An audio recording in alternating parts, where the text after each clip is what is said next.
Today, I speak to you as a person who has wronged you, altered your life, and condemned you to be slaves to the top 1% of the world. To the elites. You probably didn't even know there was such a thing as elites. And you can't begin to fathom how different their lives are from yours. My name is Dr. Laura Shelton, and I'm the senior chemist at Universal Beverages Incorporated. I developed the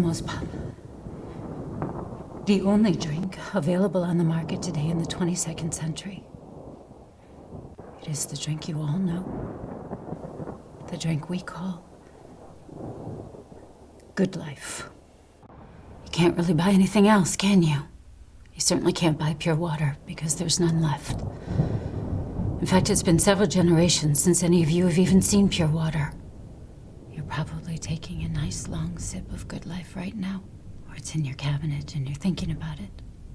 Or that's how we designed it. That's how I designed it. Screen Life tells you that Good Life is healthy. But it's actually the most ingenious lethal weapon that mankind has ever created. The story, and therefore my story, starts in the 1950s with a project called Good Life. Let us observe the effect some 3 hours later.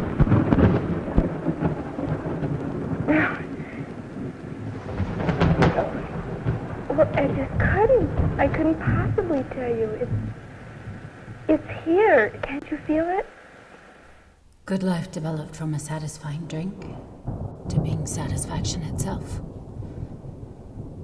Good Life fills a need, both yours and ours. It contains restraints on your free will, the way no walls or laws ever could. Long ago in the soda generation, the popular drinks of the time, like Coke and Pepsi, were associated with happiness. It wasn't that hard to replace the association of happiness with happiness itself.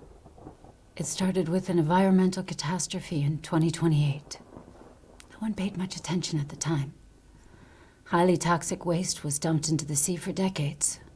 But what happened next shocked the world.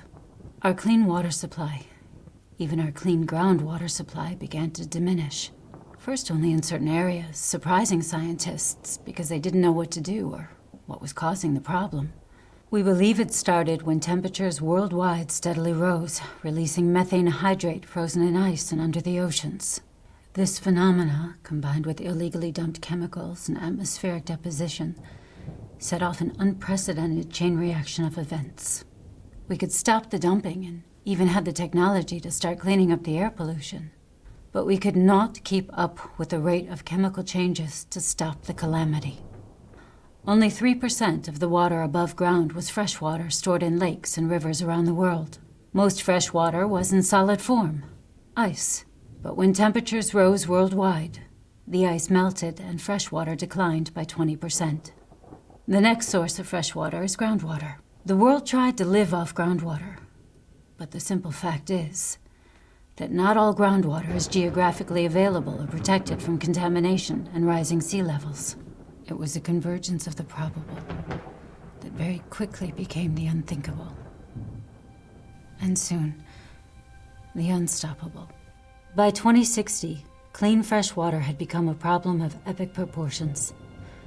It began disappearing at an alarming rate. In part because replacing fresh water through participation could not keep up with the demand due to higher temperatures. Eventually, the rains did come, and with them came contaminated water. It rained for weeks at a time, polluting lakes and rivers. Crops failed. What was left became extremely valuable. First came the riots, then governments collapsed.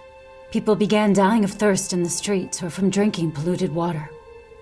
Terrorist groups came to power with the promise of finding clean water and punishing those responsible for the calamity. People will believe anything if it included hope of clean water. But as a thirsty planet became thirstier, and violence erupted into armed conflict, we became fearful for our existence. We needed a calm society while we searched for a solution to the freshwater crisis. That is where Good Life came in.